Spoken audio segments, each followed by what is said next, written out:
জয় ঠাকুর রামকৃষ্ণের জয়। নমস্কার বন্ধুরা, জীবনে শান্তি পেতে ও নির্ভয়ে থাকতে কথামৃত শুনুন ও শোনান। আজ দ্বিতীয় পর্ব। ঠাকুরের এই বিশাল কর্মকাণ্ড আমরা যার জন্য জানতে পারি তার নাম শ্রী মহেন্দ্রনাথ গুপ্ত বা শ্রীম অথবা মাস্টার মশাই। তিনি ঠাকুর রামকৃষ্ণের জীবনীকার।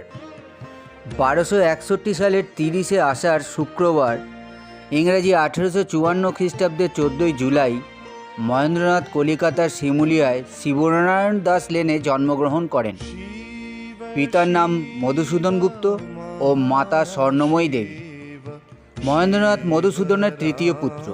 বালক মহেন্দ্র বাবা মায়ের প্রতি শ্রদ্ধাশীল এবং লেখাপড়াতেও খুব ভালো ছিলেন। তিনি হেয়ার স্কুলে পড়াশোনা করতেন এবং সর্বদা তিনি প্রথম বা দ্বিতীয় স্থান অধিকার করতেন। এন্ট্রান্স, FA, BA প্রতিটি পরীক্ষাতে উনি বৃত্তি ও সম্মানের সহিত উত্তীর্ণ হন। এরপর তিনি কিছুদিন সরকারি কার্য, সওদাগরি অফিসের কার্য করেন।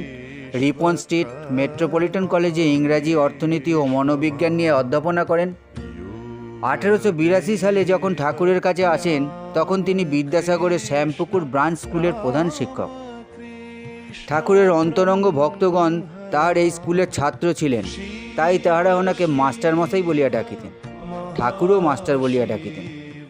1882 সালের 26শে ফেব্রুয়ারি মহেন্দ্রনাথ দক্ষিণেশ্বরে ঠাকুরের কাছে প্রথম আসেন। প্রথম দর্শনেই ঠাকুর তাহাকে উত্তম অধিকারী বলিয়া চিনিতে পারিয়াছিলেন। ক্রমে ঠাকুরের কথা শুনিয়া তাহার প্রতি আকৃষ্ট হতে থাকেন এবং ঠাকুরের 16ই আগস্ট 1886 সালের সময় পর্যন্ত প্রায় 50টির মতো দেখা সাক্ষাৎ ও তাহার এই উপদেশ ও বিশাল কর্মকাণ্ড লিপিবদ্ধ করিয়া রাখেন। একদিন শ্রী শ্রী মা শারদার আদেশে মহেন্দ্র তাহাকে কথামৃত শুনাইয়াছিলেন। ইহা শুনিয়া শ্রী শ্রী মা সন্তুষ্ট হন, আশীর্বাদ করেন এবং এই পুস্তক প্রকাশ করিতে আদেশ দিলেন। 1897 খ্রিস্টাব্দে মহেন্দ্রনাথ ইংরেজিতে গসপেল অফ শ্রী রামকৃষ্ণ প্রথম প্রকাশ করেন।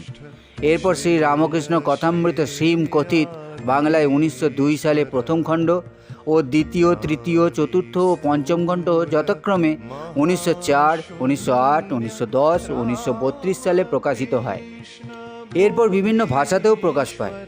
কথামৃত প্রকাশিত হওয়ার কিছুদিন পর হইতে শ্রী শ্রী মায়ের বাড়িতে ও মঠে নতুন নতুন প্রচুর ভক্ত সমাগম হতে শুরু হয়, যা আজও চলে আসছে। 4 জুন 1932 সালে এই মহান জীবনীকার পরলোক গমন করেন। আজ এই পর্যন্ত। আবার কোনো একদিন। ভালো লাগলে অবশ্যই লাইক দিন,